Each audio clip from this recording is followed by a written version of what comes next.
So last week I went and watched the new Batman movie. It was pretty amazing, but the one thing it made me realize is that Batman and Guts are literally the same person. Okay, think about it. Both of them are extremely overpowered fighters who wear all black armor. Both of them use various gadgets and weapons that are way more advanced than their enemies to overcome gaps in strength and numbers, but in a lot of encounters, they are just barely escaping with their lives. Both of them have dark-skinned, short-haired girlfriends. Both of them live in extremely filthy, dreadful, but interesting worlds. But most importantly, they're just two guys who've gone through some extremely traumatic stuff. And they're just beating the shit out of everything to make the pain go away. Despite all the flashy action sequences, the horrifying villains, and the over-the-top gadgetry, they're just two broken men trying to become whole again. What I want to know is what makes these characters so enticing, how so many people around the world are able to connect with them, and what the appeal is for these human characters. For Batman, we all know the story. His parents are killed in front of his eyes in a Gotham back alley. It's a scene so iconic that they chose to completely forego it in the new Batman movie. But it's something that's so deeply intertwined with the character, so much so that Robert Pattinson, the actor for Batman in the movie, has stated that the scene of his parents' death is playing in every moment of the movie. The prolonged stares, his compulsive obsession to being the Batman, his drive for vengeance. One of my favorite memes about Batman is how Batman is obsessed with delivering justice. Like his moral compass is so broken that he'll beat the shit out of someone for committing even a small crime like trying to steal a cupcake. I know what you're trying to do. Hey man, I'm just getting a cupcake. Don't lie to me, EDP. You sussy buck. Anyways, I think that there is a truth in these memes and that Bruce is actually pretty fucking psychotic. His past has literally fractured his mental state. On the other hand, there's Guts. Well, to say that he's experienced trauma is a massive understatement. Being born from a corpse to growing up in a mercenary group in which his only father figure was a man who abused him and even tried to sell him. Murder and bloodshed was all he knew until he met the Band of the Hawk, where he slowly learns to place his trust in others once again, only for this to be stripped away once again from what can only be described as hell. The world of Berserk is truly terrifying, and Guts is at the center of this horror. He is constantly dealing with unimaginable situations, and all he can really do is fight to survive. You know, I've been playing Elden Ring, and the game is kind of like a Berserk simulator. When you start in the world, literally everywhere you go, enemies can kill you in 1 or 2 shots. It's filled with gruesome monsters, and allies are few and far between. Pretty much everything is trying to kill you. Oh hey, this enemy looks pretty harmless. That's some easy runes right there.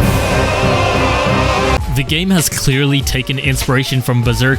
I mean, you can literally get Guts' sword in the game, but as I was playing it, I thought to myself how Guts is really doing this shit on 0 deaths mode.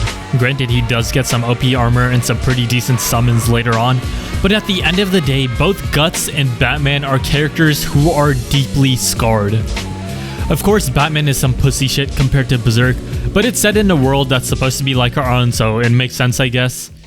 You probably have never experienced any sort of trauma on the level of Batman or Guts, but whether you realize it or not, things that have happened in your past influence your actions in the present. Whether it's being bullied in school or losing someone important to you, our brains deal with these things in weird ways. I think that this relatability is what draws us to these characters. You can see the pain in Bruce's eyes, the anger as Guts swings his greatsword. But how do these characters deal with this trauma?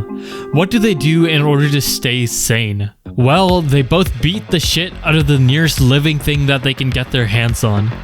Driven by rage and malice, they are both seeking revenge. For Batman, he wants revenge on the people that killed his parents, the criminals that would take away their seemingly innocent lives. He wants to strike fear into those who would even attempt doing something wrong. But in this quest, he comes off as being borderline psychotic. In one of the first scenes of the new Batman movie, there's this dude who's being attacked by some street thugs that Batman just beat up, and instead of thanking him for saving his life, he can only just beg for him not to be beaten up too. In his own head, there's a clear distinction between him and the evil he's trying to wipe out. But over the course of the movie, he learns how this line isn't as well defined as he thought, as he finds out how a lot of the criminals that he's trying to wipe out are directly inspired by his actions. Guts deals with his trauma by chopping up as many monsters as humanly possible. He doesn't really have any clear motive in mind, only to one day exact revenge for the atrocity that he experienced. But for Guts, there really isn't even a clear line in his head.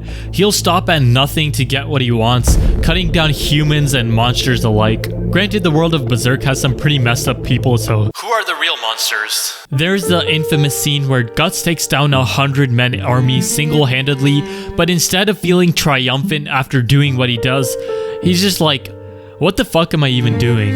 And when the other soldiers discover what he did, they're left horrified, wondering what kind of monster would be able to do such a thing. But despite all of that, he just keeps struggling, and along his journey, he starts meeting some new comrades.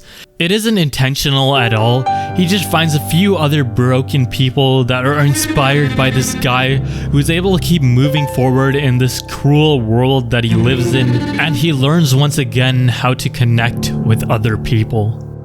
You see, the thing that both of these characters come to realize with their journey is that no matter how many monsters they slay or how many criminals they beat up, they can never change what happened in the past.